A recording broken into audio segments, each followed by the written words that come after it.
Hi, welcome to RIKON Power Tools. My name is Joe Taylor, and today we're going to talk about properly tensioning and tracking your blade on a RIKON 14-inch bandsaw.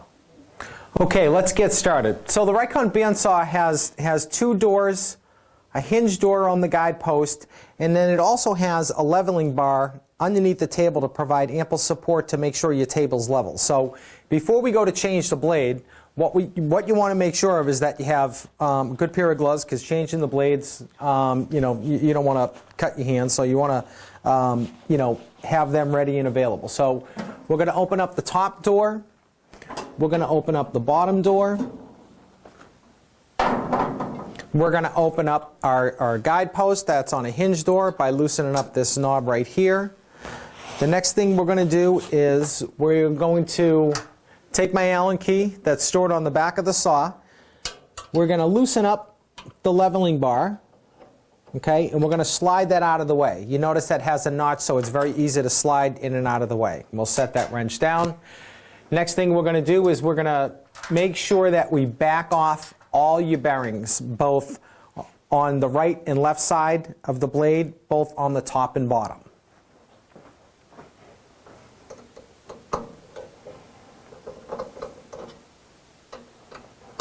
And it's important to do that because when you go to change your blade, you don't want to be struggling with releasing the blade, releasing the tension on the blade and trying to fight your way through getting it off the two wheels, because sometimes if the bearings are too tight or too close, your blade could bind up against them. So it's always important to just loosen that stuff up, get it out of the way, and make the job a little bit easier. Okay, we're going to back those away. We're going to come down on the bottom and do the same thing.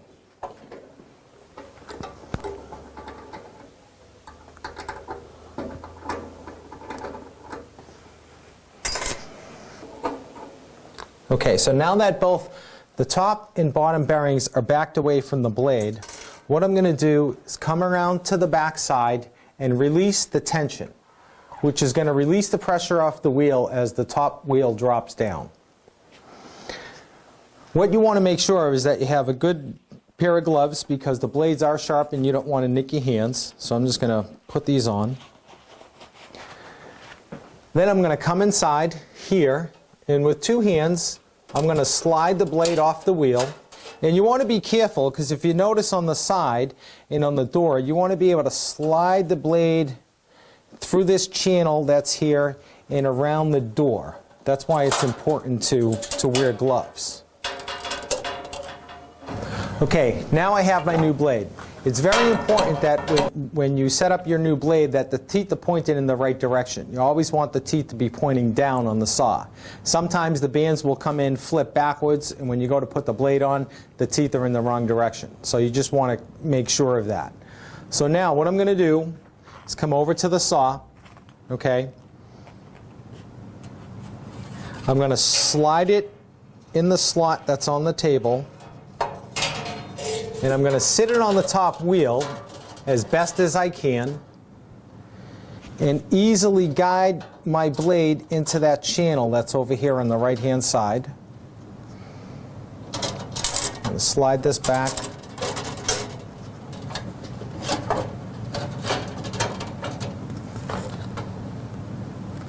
Okay. I'm going to come down here.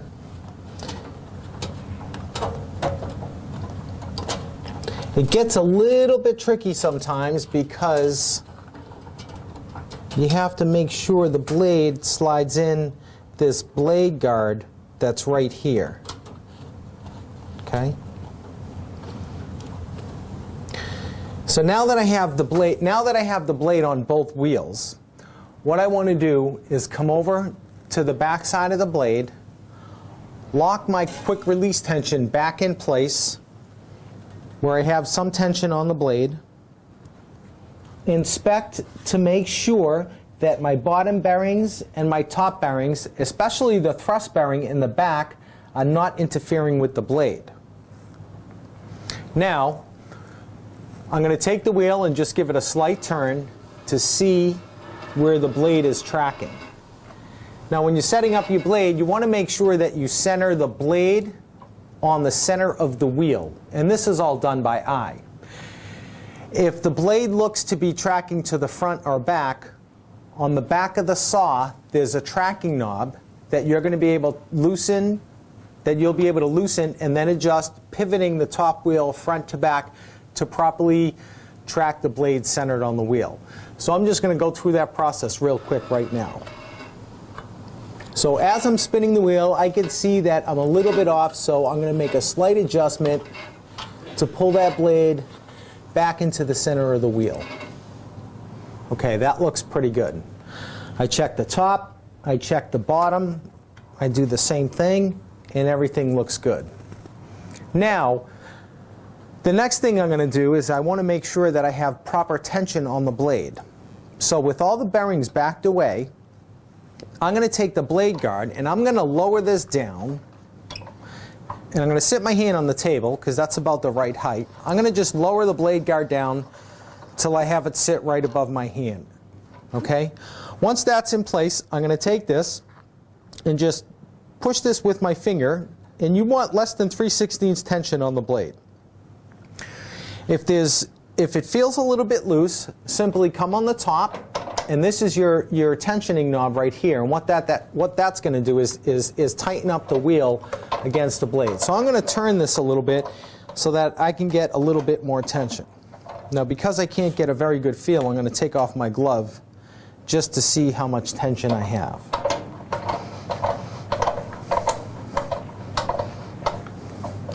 So now that's getting pretty tight. I'm going to give it one more turn, and I think I'm there. What's important, as we mentioned earlier, in regards to having the bearings set away from the blade, if I don't pull those bearings away from the blade when I'm changing, what happens is if I go to check the tension of the blade, I really won't get a true feeling on how that blade's tensioned. Now that that's completed, I have the saw tracked. It's in the right position both on the top and bottom wheel. I want to come and set my bearings. So I'm going to take my Allen key, and like we did before, where we loosened up our bearings and we have fine-tune adjustments on our bearings to pull the bearings in tight with the blade. One of the things you want to make sure of is when you set this up, you don't want your bearings touching the blade. They're just there for guide purposes so that your blades can cut, so that your cuts could be straight. So a good rule of thumb is taking a dollar bill, placing it in between the bearing and the blade, pressing the bearing up against the blade and just slightly backing it off. Then you're going to take your Allen key and then you're going to tighten that up. So that's for the left side. I'm going to repeat the process, do that on the right side, and I'm also going to do it on this thrust bearing on the back.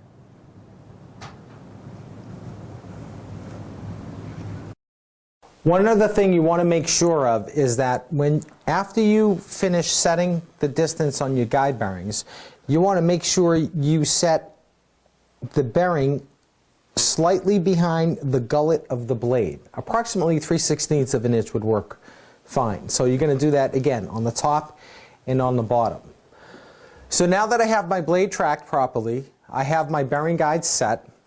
What I want to do is get the saw up and running for operation.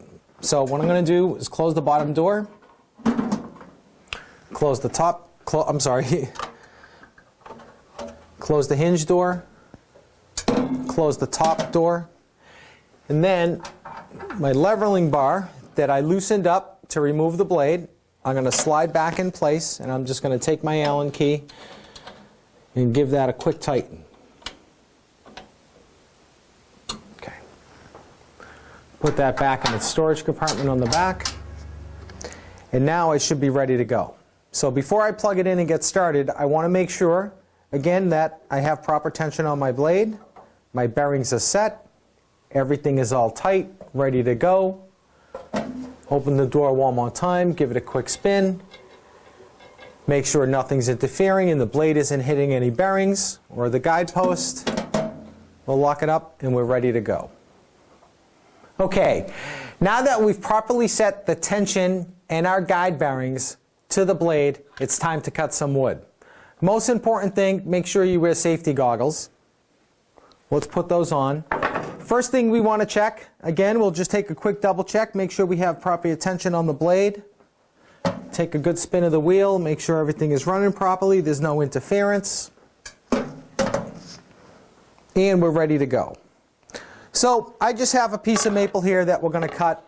First thing that I want to do is I'm going to release my guideposts so that I could adjust the guidepost to the thickness of the stock. Once I'm set right above the stock, I'll take that, lock it in place, and now we're ready to go.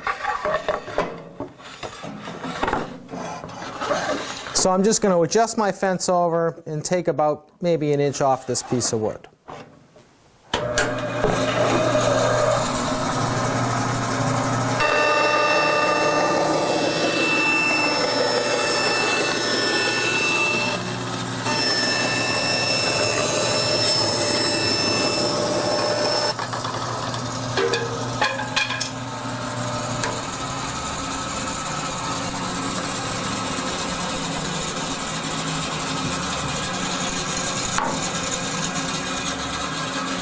Thank you. I hope this information was helpful. For additional information, please visit our website at www.rikontools.com.